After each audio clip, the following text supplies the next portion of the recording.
सत्य की जीत हुई है और मैंने जैसा पहले से कहा कि इस मामले में कोई भी तथ्य, कोई भी सत्यता नहीं थी।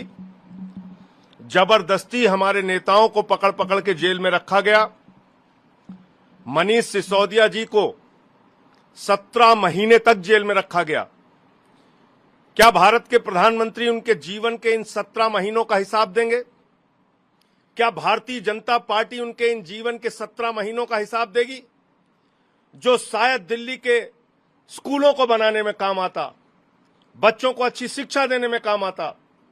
जिंदगी के वो 17 महीने आपने जेल में डालकर बर्बाद किए मनीष सिसोदिया के।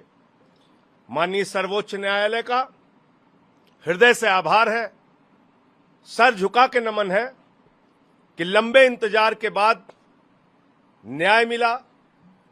एक फैसला आम आदमी पार्टी के पक्ष में, मनीष सिसोदिया जी के पक्ष में, और एक एक कार्यकर्ता इस फैसले से उत्साहित है।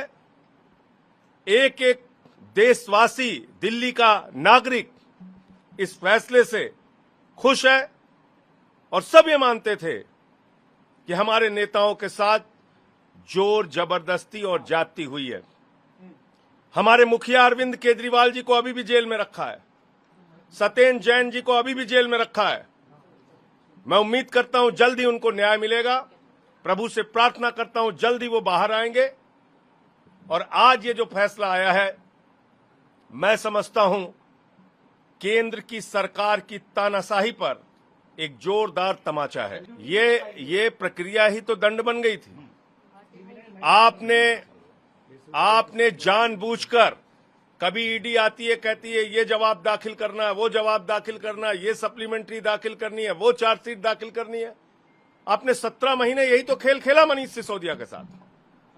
तो इसलिए मैं कह रहा हूं कि फिर दोहरा रहा हूं, एक पैसे मनीष सिसोदिया के घर से बरामद नहीं हुए, एक पैसे उनके बैंक अकाउंट से बरामद नहीं हुए, एक पैसे उनके यहां से कोई सोना गहना प्रॉपर्टी नहीं मिला।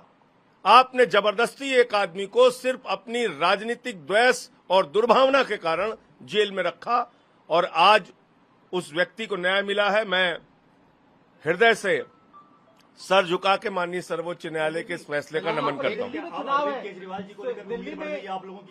निश्चित रूप से अरविंद केजरीवाल जी को भी जल्द जमानत मिलेगी, वो भी जल्द ही बाहर आएंगे। दिल्ली के विधानसभा चुनाव के लिए और हमारे पार्टी के एक एक कार्यकर्ता के लिए बहुत बड़ी खुशखबरी है और इससे निश्चित रूप से हम लोगों को बहुत ताकत मिलेगी और जल्द ही हमारे मुखिया अरविंद केजरीवाल जी और सत्येंद्र जैन जी भी बाहर आएंगे।